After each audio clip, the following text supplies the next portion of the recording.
Hello! Welcome to this week's video. And for this week, I thought we'd do something a little different, um, something a little relevant to the situation that we all find ourselves in lately, and that is the quarantine, staying at home routine that we've all sort of settled into in the last couple of months. Here in Canada, it's been about 2 months now.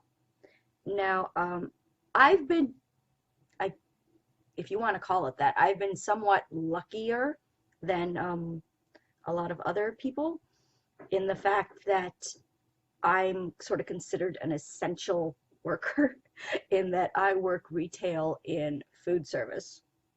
So, um, yeah, I kind of like uh, work in like a grocery environment.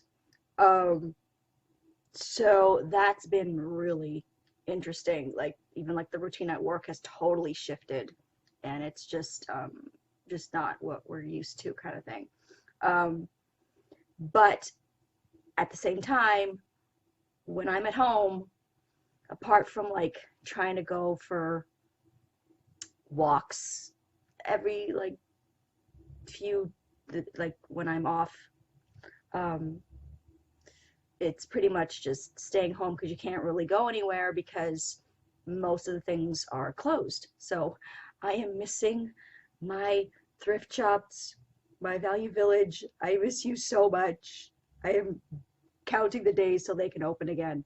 Um, Things are slowly starting to open up a bit more now, um, but we're still like nowhere near back to normal. And I don't think we're going to be back to normal for a very, very long time. Um, I think things are starting to open up, but it's going to be with like the sort of the same restrictions that I have at my job now, with like the social distancing, the only letting a few people in at a time. Um, the For the love of God, people, when you're going shopping, go shopping. Go in, get what you need, get out.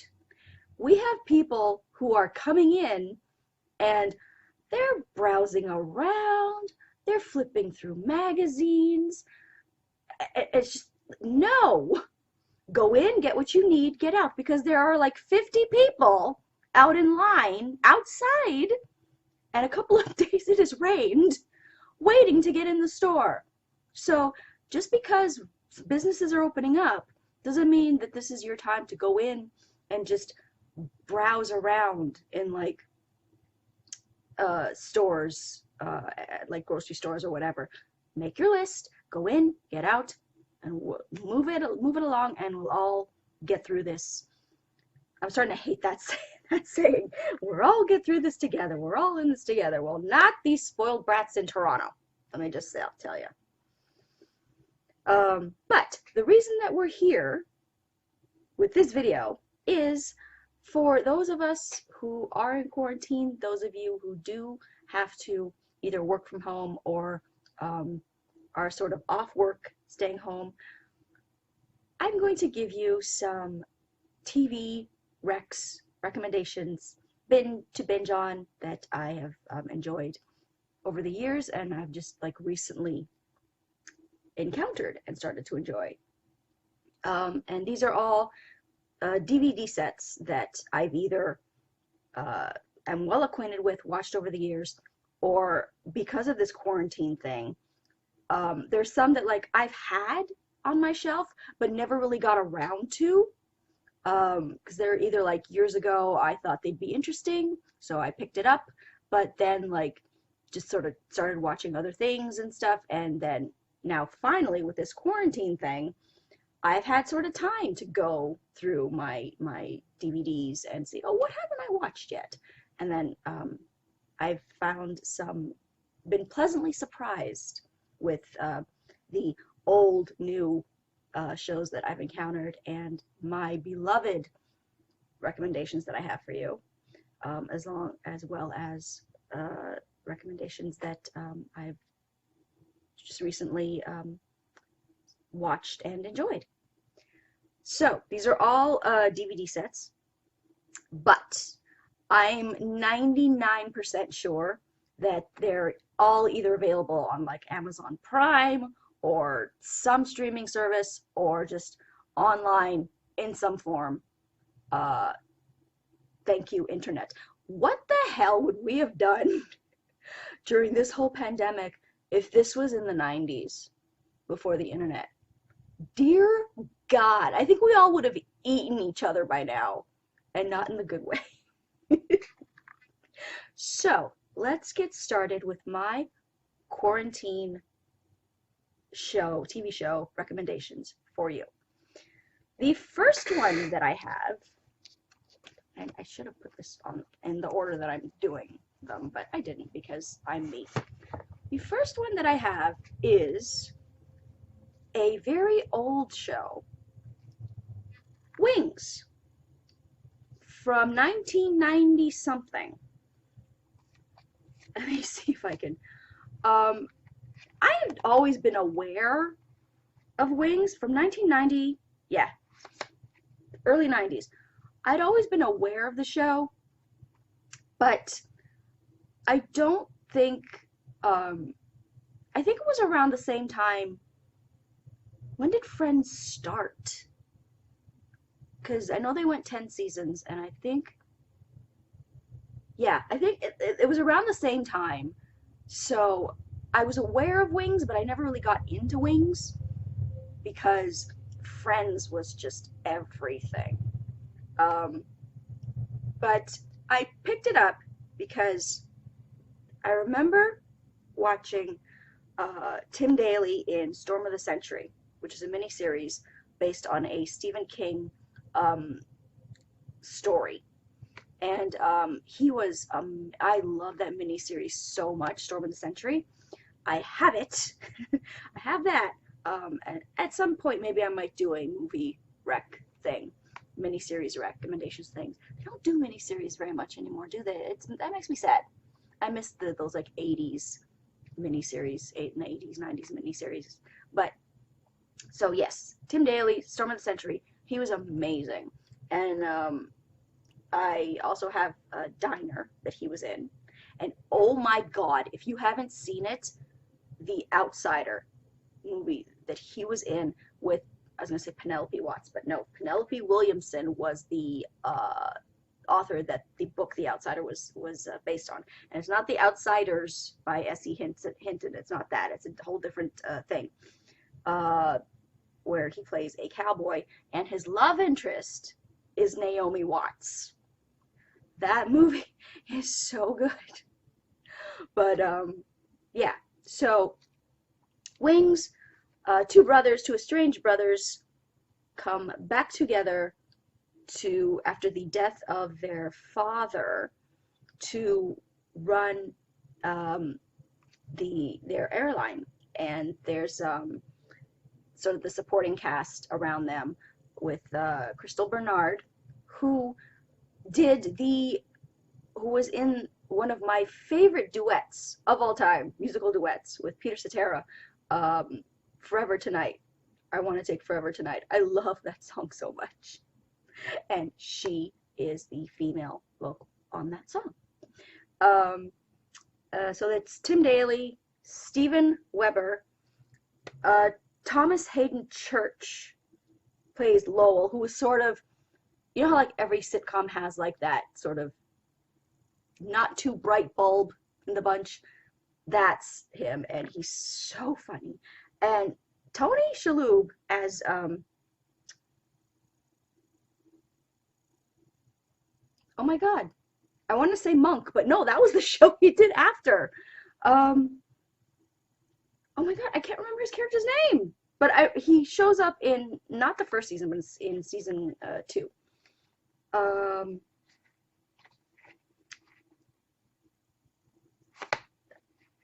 Sorry, it's bothering me. No, he shows up. He shows up in, I think, season 3. He has a brief little bit in season 2. Antonio, Jesus Christ! Oh my God! Tony Shalhoub plays Antonio. And then, oh, where is she? Oh, she's not on the cover, but Faye. Faye is sort of the receptionist gate, the one who like announces the flights. Uh, so the cast is just fantastic, and it's so funny and it's so sweet. And I'm up to one, two, three, and four. So I think it went for like 10 seasons, or 9 seasons. And all I and Joe, Tim Daly, and Crystal Bernard's Helen, who, FYI, Crystal Bernard's sister Terry Bernard was in General Hospital during the 80s, I believe. So Joe and Helen and Brian, played by Steven Weber, they're all like sort of childhood friends, and then they grow up, and the brothers get estranged, and then they all come sort of back together, and there's a little romance eventually between Joe and Helen. And again, I'm only up to season 4, but I'm telling you right now, Joe and Helen better end up together at the end. All I'm saying, they're kind of like the Ross and Rachel of the show. So that's Wings. Totally recommend. Oh my goodness. Next is Modern Family. I can't, like, such a good show. With the apart from Friends, Modern Family is one of those shows that it's just consistently funny. Like, in my opinion, there's never an episode where you don't laugh, in my opinion. And it's all different sort of Modern Family. It's all these like different, they're all sort of related, and the characters are all like in like relationships, like sort of with each other. There's Cam and Mitch, who are a gay couple who adopt a little girl, Lily, and Mitch's father is Al Bundy, or Ed O'Neill, Jay, who and Claire. Claire is he's also father to Claire, so it's Claire, Mitch, and Jay.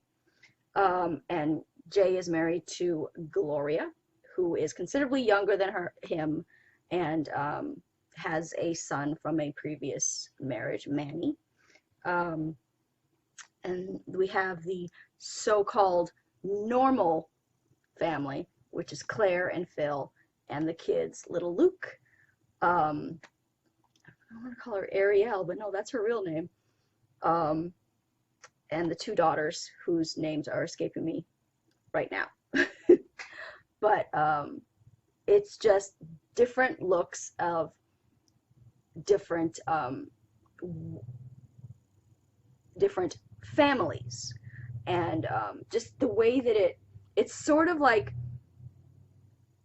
almost like documentary-ish in ways, like as if like they're doing a documentary on families, but it's in like sitcom form. So there's times where they're like sitting down and like talking to the camera in the characters, as the characters, but then you have like the storylines going on as well, and it's just over the years, my sisters have watched, I think, pretty much all of them, but I sort of was like aware of it, but never really like got into it, and I'd catch an episode here or there whenever I was at my sister's, and I always enjoyed them. And so finally I was like, like, let me just get the DVD and let me just start, like watching the episodes in order. So I got season 1, totally enjoyed it. Oh my goodness. So it's just funny, and there's heart, and it's just wonderful. Yeah, so totally recommend Modern Family. Next, we have The Big Bang Theory. Now, I know that there are some who I've never seen, like, but then again, yeah, I have. But just the way that people, you either love this show or you hate this show.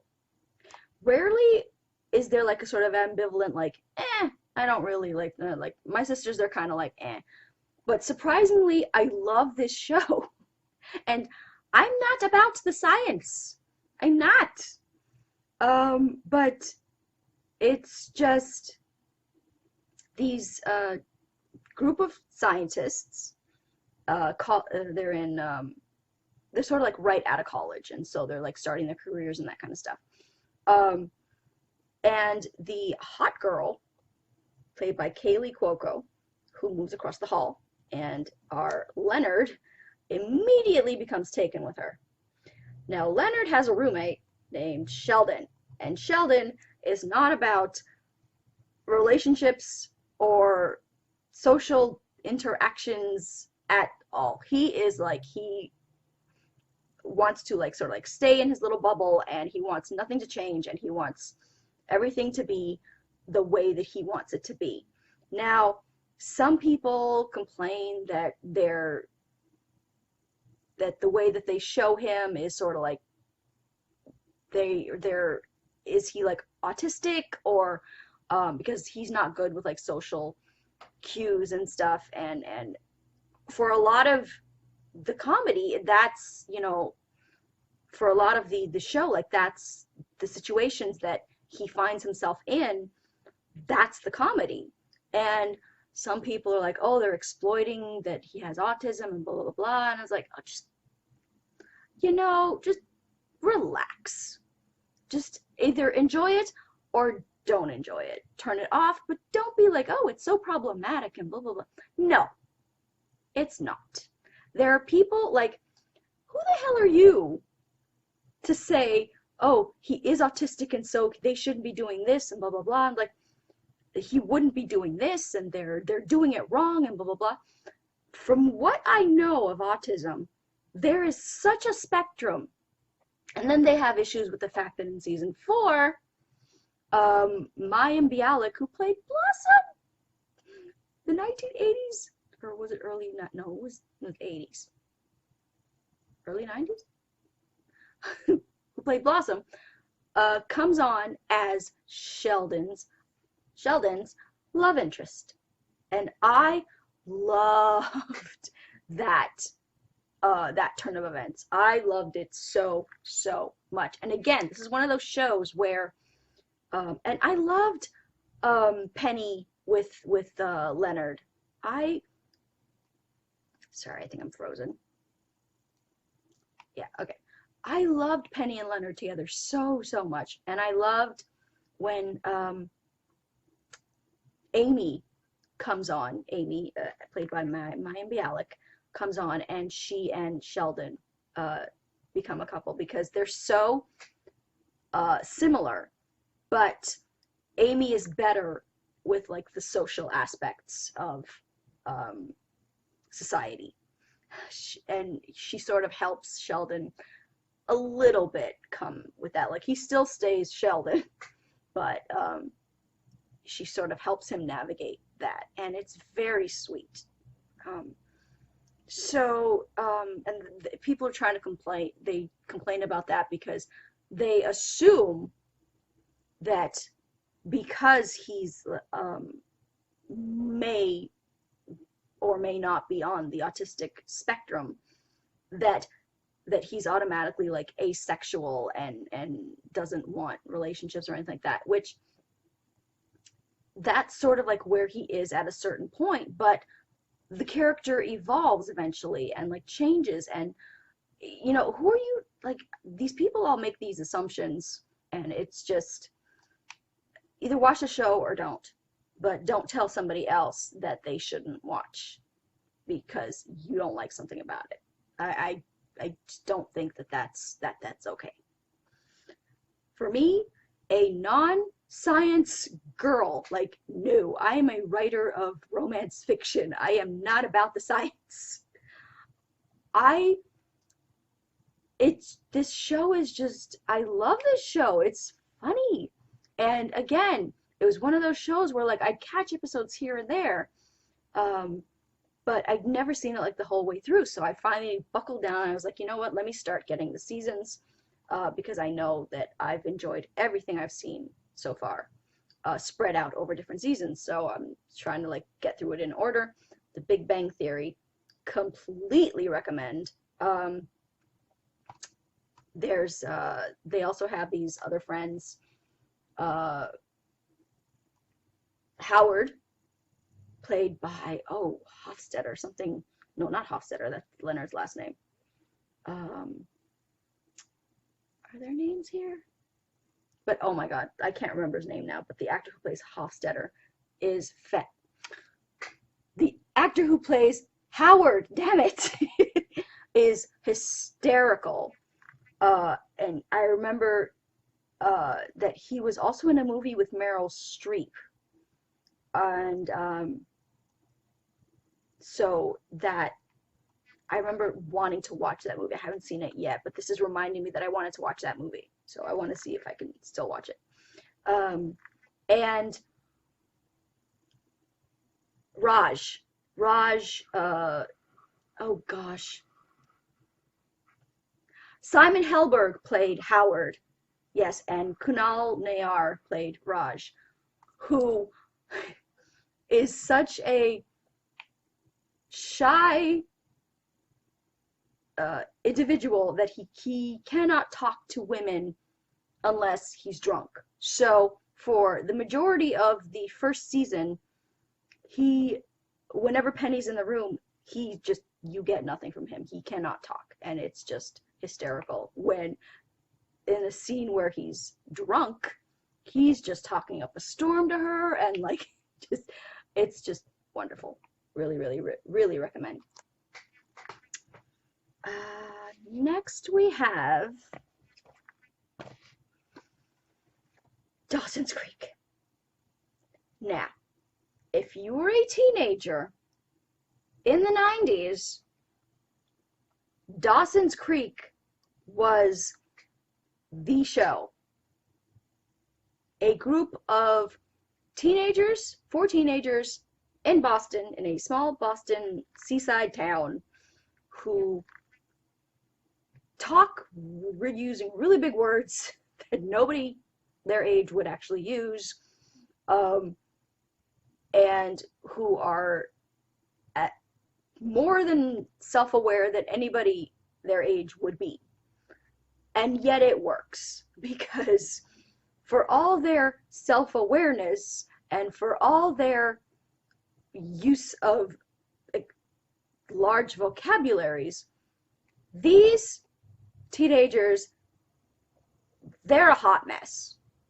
They're a hot mess. We have Dawson, played by James Van Der Beek, who is unfortunately, or fortunately, the subject of one of the most famous GIFs on the internet, and that is the Dawson crying GIF, which the scene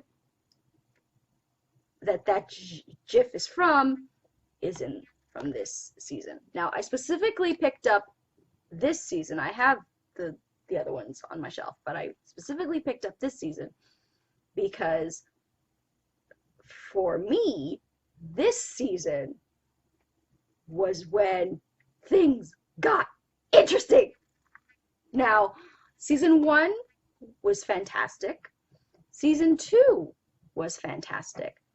But season 3 is when we get the Dawson, Joey, Pacey triangle. Now, Joey is played by Katie Holmes, who, if you've never seen Dawson's Creek, you probably just know her as Tom Cruise's ex-wife, because that was a thing that happened. And Pacey, was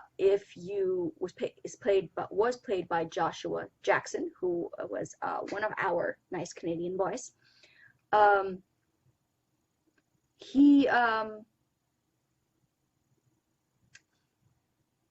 if you didn't know of Dawson's Creek, you likely may have heard of the Mighty Ducks movies, or if you're a sci-fi watcher, the show Fringe. And oh, more recently, The Affair.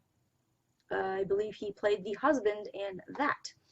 Um, but Dawson's Creek, in season 3, Pacey, who is up to this point had been Dawson's best friend, um, falls and develops feelings for Joey, which sort of got hinted at in, I believe, season 1, but it was sort of like a one-shot little thing that they never really explored. But then they decided, yes, let's go for it in season 3, and wow, it was just fantastic. Um, so you got those 3, and then the fourth who rounded out the series was Michelle Williams, who was the city girl from New York, who comes to sort of redeem her ways, or change her city naughty girl ways by living with her Bible thumping grandma, who was wonderfully played by, oh, I can't remember her name right now, damn it. But I loved the grandma so much because she evolved nicely during the seasons as well. I mean, you sort of see one facet of her and think that that's all she is, that she's like a Bible thumper and like trying to always get Jen to go to church. And but then you sort of see different facets of her where she's not just, yes, she's religious and she's devoted, but she's not sort of like this close-minded old woman. Like when in season 2 you get Jack and, oh, Andy's not on the cover, but Jack has a sister named Andy who in season 2 is in a relationship with Pacey, which I loved. Don't get me wrong, I loved Pacey and Andy together, but when that ended and then sort of things turned to Pacey and Joey, I was all about Pacey and Joey, and there was no going back. But when Jack comes onto the show, and it is later revealed that Jack is gay, Jen's grandmother is one of the first people to take him in when he, I'm not sure if the father kicks him out or the father leaves, Jack and Andy's father.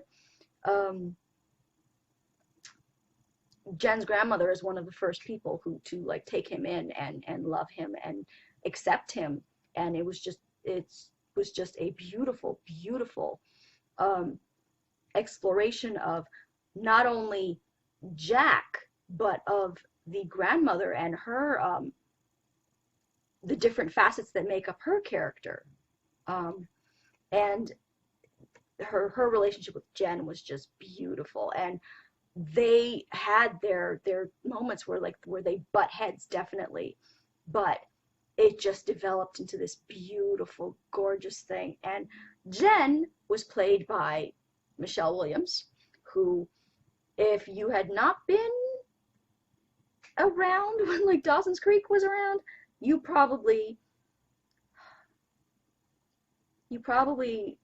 only know of Michelle Williams, sadly, as the ex-girlfriend of the late and mother of the child of the late Heath Ledger, and that's sad and tragic.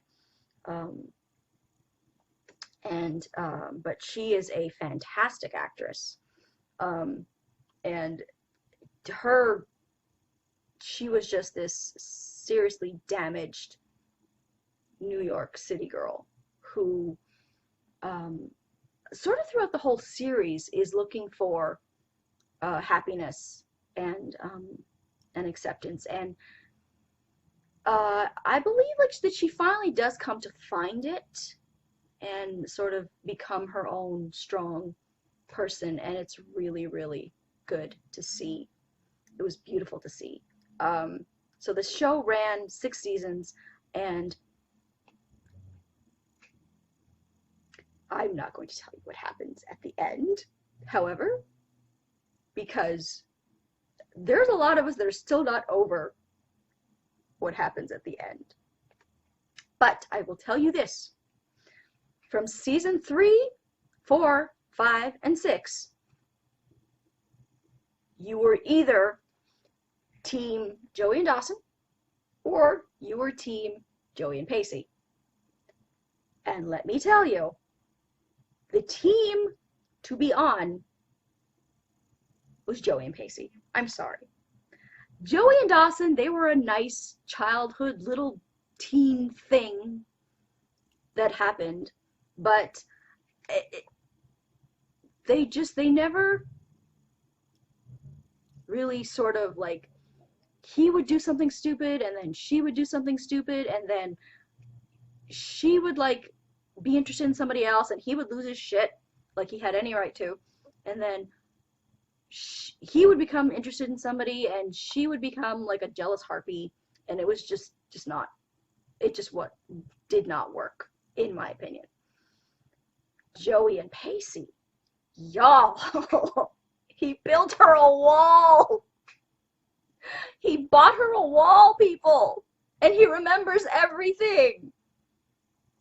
He remembers everything. That's all I'm going to say. Dawson's Creek, totally recommend. Again, in the teen-ish genre, we have The OC. The OC was, yeah, early 2000s, and sort of picked up the void that I think Dawson's Creek left when it ended. But it was completely different. The only thing that they had in common was they were both sort of teen dramas. But the OC was way more racy, way more soapy. I mean, it's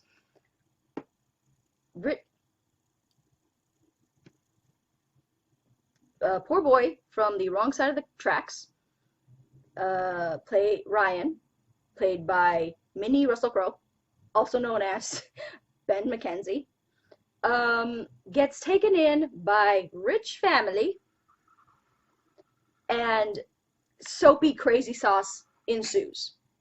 I mean, y'all, there is so much crazy sauce drama that happens. I mean, he falls in love, of course, with the rich girl played by Misha Barton, whose mother is played by Melinda Clark. She plays Julie Cooper, and Misha Barton plays Marissa Cooper. And Julie Cooper was one of my favorite characters, because she was so, like, she was bitchy, but likable. I mean, she had no filter. And she was bitchy, but there were moments where, like, you felt for her, and, like, she had heart, and just when she weasels her way into becoming Kirsten's, played by Kelly Rowan? Yes, Kelly Rowan. She weasels her way into becoming Kirsten's best friend, and their friendship was so fun to watch, because it started off as, like, these two women, like, they did not like each other because they used to be in love with the same boy, played by Jimmy Cooper, who played by Tate Donovan, who, if you don't remember the OC, you will remember him as Rachel's boyfriend, Joshua, in Friends. who chose to say it like that. Oh, he doesn't like Josh? No, I don't. His name is Joshua. Um, so yeah, he was in Friends for a few episodes, but so it's him and Julie Cooper who are Marissa's parents, and Kirsten and Sandy Cohen, who is the public defender who brings Minnie Russell Crowe home into their lives. And they have a son, Seth, played by the hysterical Adam Brody, who is sort of the nerdy, sad, has no friends, just does not fit into the OC glamorous world at all.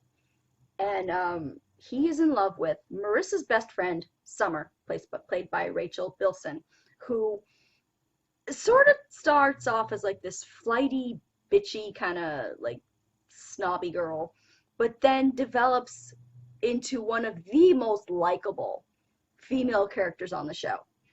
I mean, oh, I could Misha Barton.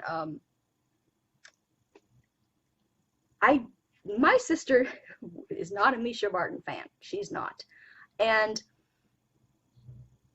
I never really like understood like why she didn't like her until my rewatch, and I just noticed like all these like little annoying ticks that Misha Barton does as she acts that just makes it just so, yeah. So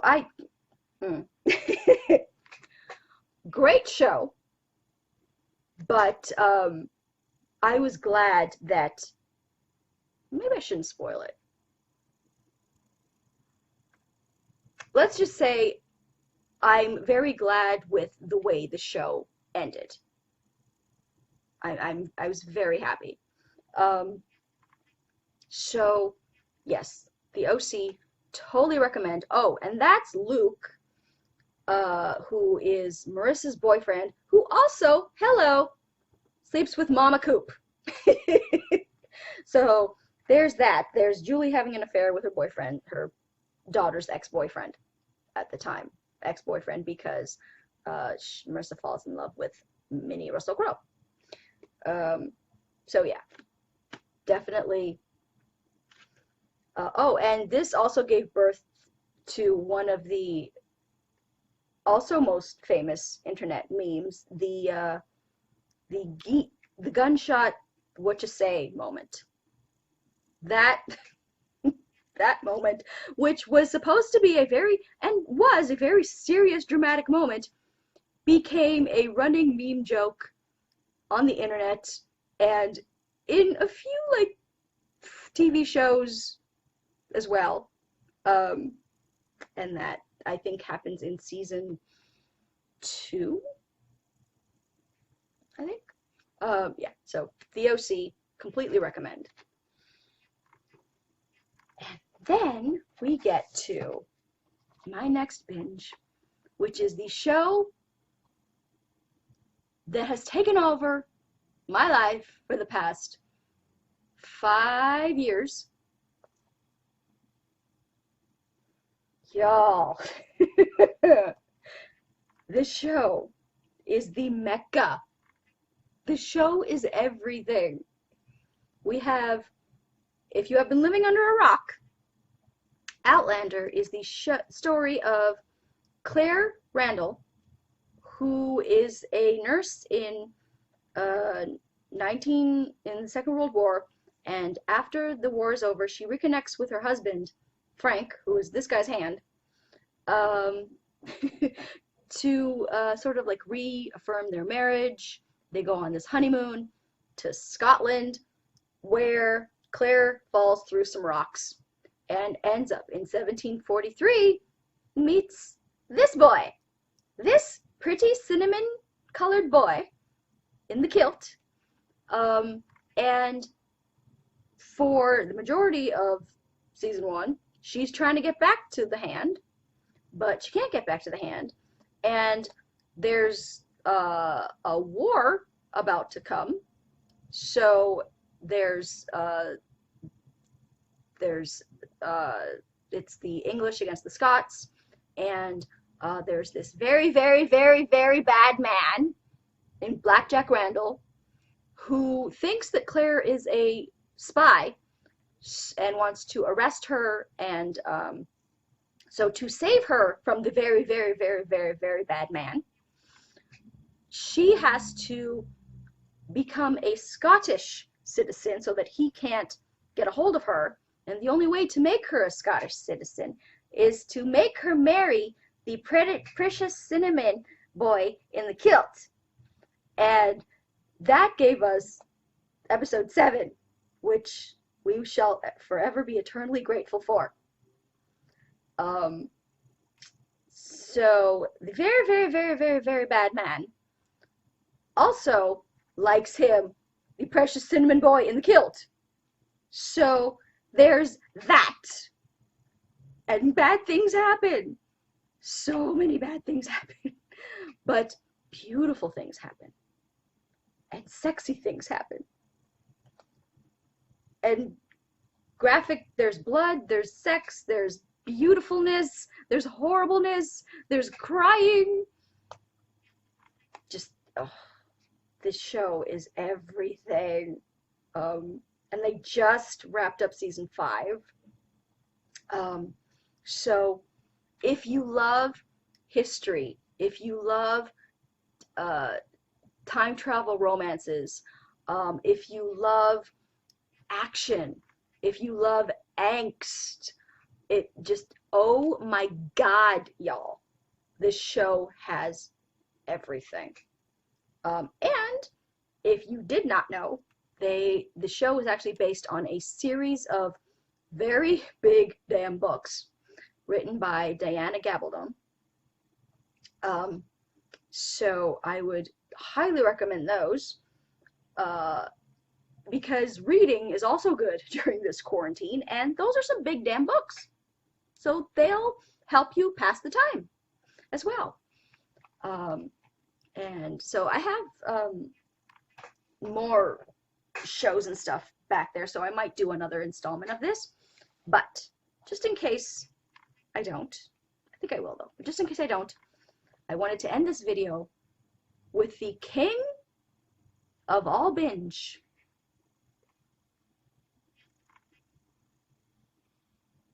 Friends.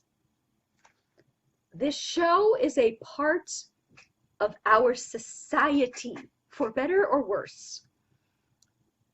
You can, I guarantee you can quote any line from any season of this show, and the person you are talking to will know exactly who said it, what you're referring to, and just will recognize the line immediately. We were on a break. I defy you to find somebody who does not know what you're talking about when you say that line. Could this show be any better? Smelly cat. Joey doesn't share food. And just I know. Just any number of, oh my God. It has to be said exactly like that. Just, oh my God. This show, 6 friends living in New York,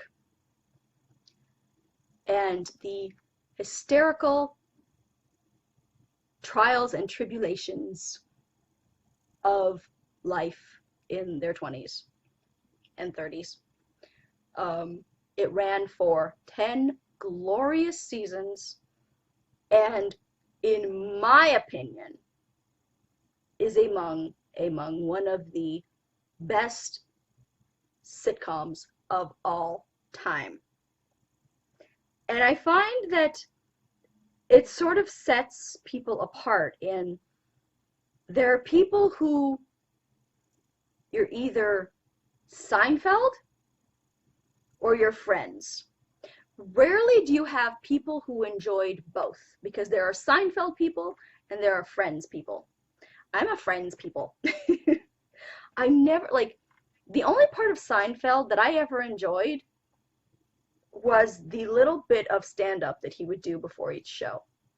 I never got into the show, that just that comedy, the show itself, that, yeah, it never really did it for me. I never really got into it.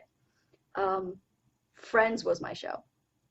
And Friends, I guarantee you, half of you right now have Friends going on in the background of your TV while you're doing chores, or while you're just working on your homework, or working on your, you know, at home jobs that a lot of you are now having to do, working on your term papers or your presentations or your um,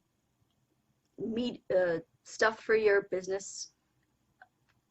Half of you have Friends going on in the background right now. It is one of those shows where you can have it going on in the background and, you know, come like in and out of it, and you're still engaged. Um, so yeah, that is the king of the binge, the king of all binge, and that is Friends. Um, so I think that's going to be it for this installment. I might do another one because this was enjoyable for me. And I have more shows back there, as you can see on that shelf there. It's a mix. That's like my DVD shelf, and it goes all the way down to the floor. And it's a mixture of DVD shows and movies. So that's going to be it for this week's video. Yeah, so follow me on Twitter at twitter.com/authorejamie. Like my Facebook page at facebook.com/authorejamie. Let me know these shows. Have you watched them? Any of your favorite moments from them? You wanted it to be a surprise. Again, I'm not going to tell you when that's from. I know that for 99% of you, I don't have to tell you when that's from. That was Friends. That was Friends. That was the impact that Friends had. So yeah, okay, that's going to be it. So yeah, tell me like what your favorite moments were from any of these shows. And yeah, that's going to be it. And thank you for watching. Make sure you're subscribed, and I will talk to you guys next time. Bye!